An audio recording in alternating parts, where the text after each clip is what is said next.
Sim. Eu sou o professor Bairros e hoje nós vamos falar sobre usando a lei de Ohm para provar a lei dos nós. Você verá mais uma aplicação inusitada para a lei de Ohm, provar a lei dos nós. A lei dos nós e a lei das malhas é como o técnico eletrônico conhece as leis de Kirchhoff. A lei dos nós é definida como a soma das intensidades das correntes elétricas em um nó é igual a zero. Relembrando que um nó é identificado no circuito eletrônico por uma bolinha e indica a interligação de 3 ou mais ramos do circuito. Para que a soma dê zero, algumas correntes deverão ter o sinal positivo e outras o sinal negativo.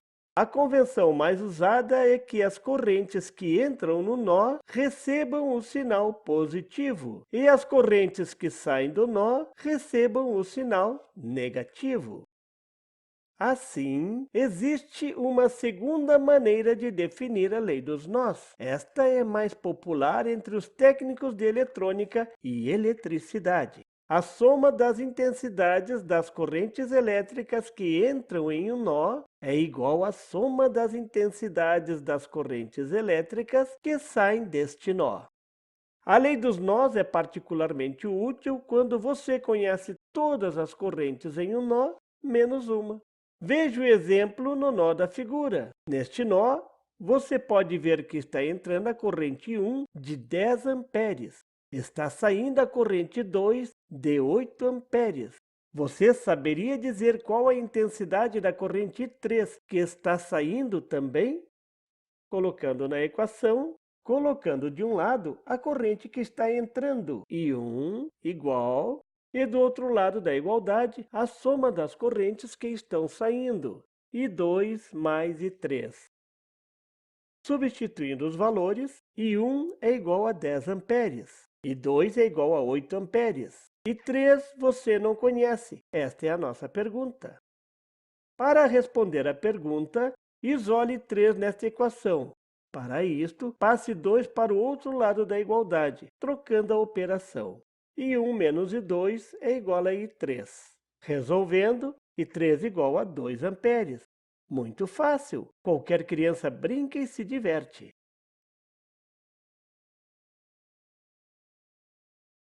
E onde fica a lei de Ohm? Vamos ver isto no circuito abaixo. A pergunta é, determine a corrente total no circuito da figura.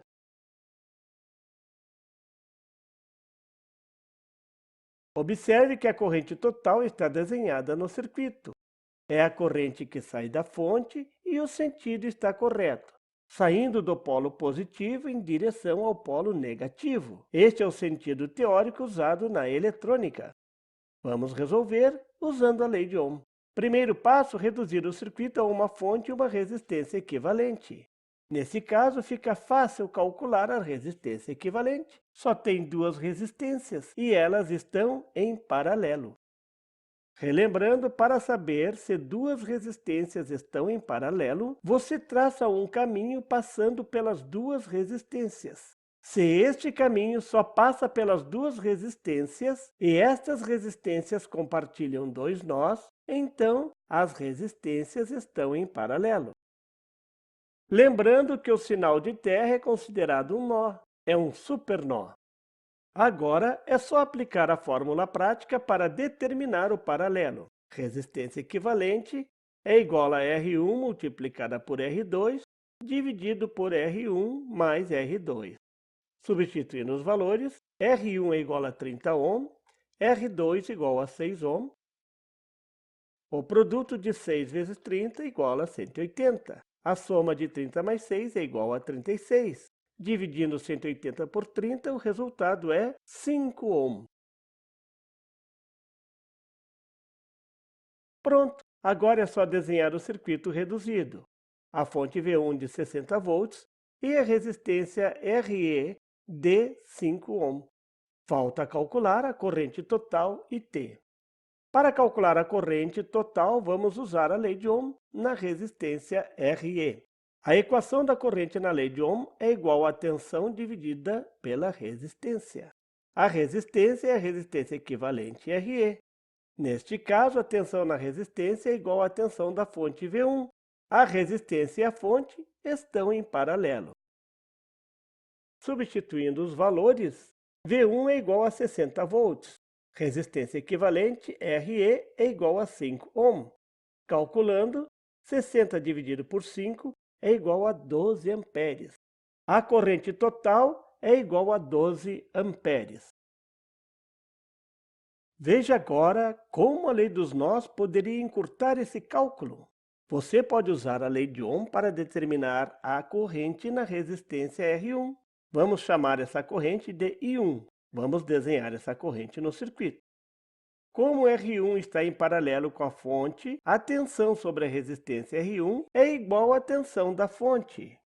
Lembra a regrinha da tensão em componentes em paralelo? Se você sabe a tensão em um componente em paralelo, você sabe a tensão em todos os componentes deste paralelo. Você sabe a tensão na fonte V1. Essa tensão é 60 volts. Então, a tensão na resistência R1 será também 60 volts. Aplicando a lei de Ohm para determinar a corrente 1 na resistência R1, a equação da corrente da lei de Ohm é igual à tensão dividida pela resistência. Nesse caso, a tensão é V1 e a resistência é R1. Substituindo os valores, V1 é igual a 60 volts, R1 é igual a 30 ohm, calculando, 60 dividido por 30 é igual a 2. A corrente 1 é igual a 2 amperes. Escreva o valor da medição da corrente I1 no circuito. Observe agora que você pode usar o mesmo raciocínio para determinar a corrente na resistência R2. A tensão sobre a resistência R2 é igual a 60 volts. V1, R1 e R2 estão todos em paralelo.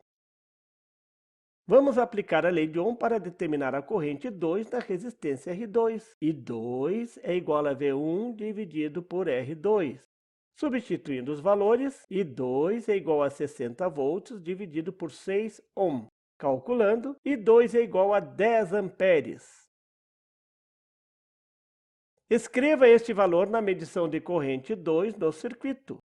Pronto, a mágica aconteceu. Observe atentamente no nó que interliga o ramo da fonte, a resistência R1 e a resistência R2.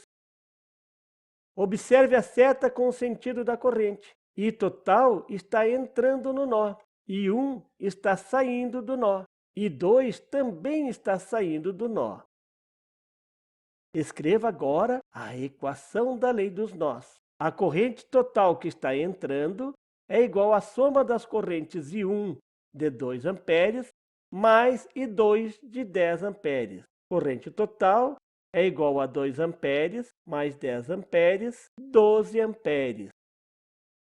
Fantástico! Existe mais de uma forma de calcular a corrente total. Isso irá facilitar a sua vida como técnico eletrônico. Você viu mais uma forma de determinar a corrente total usando a lei dos nós. Você viu como provar a lei dos nós usando a lei de Ohm. Pratique mais. Para isto, fique atento aos desafios do canal do Professor Bairros. Se você gostou, dê um like e inscreva-se no canal. E não tem site? Tem sim, é bairrospd.com. Lá você encontra o artigo em PDF. Veja o link na descrição. E muito mais assuntos sobre eletrônica. Este foi um trabalho desenvolvido pelo professor Roberto Bairros. Obrigado!